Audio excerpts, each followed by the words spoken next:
اینا میخواستند به کوه بزرگ ایران صعود کنند اما نتوانستند. آنها در کوره راه‌های این کوه خفت گشتند. متاسفانه ما 60 نفر کشته دادیم در این توده، اما فقط این 2 نفر زنده موندن، دارن تلاش میکنن برای زندگیشون.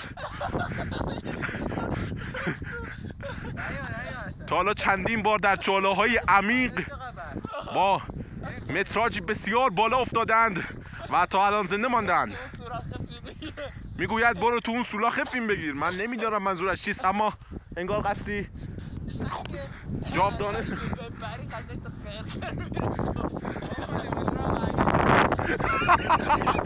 تناب میدازم نجاتتون میدم.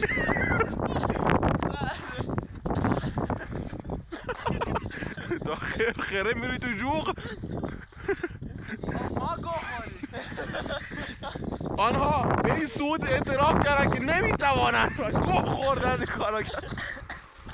خودشان میخواهم برگردم و ناامیدانه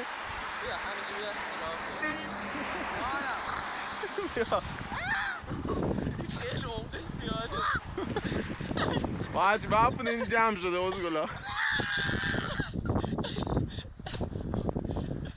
چند تا کشته دادیم بچه ها؟ 3 تا کشته 4 تا زخمی تو راه. زخمی ها کو؟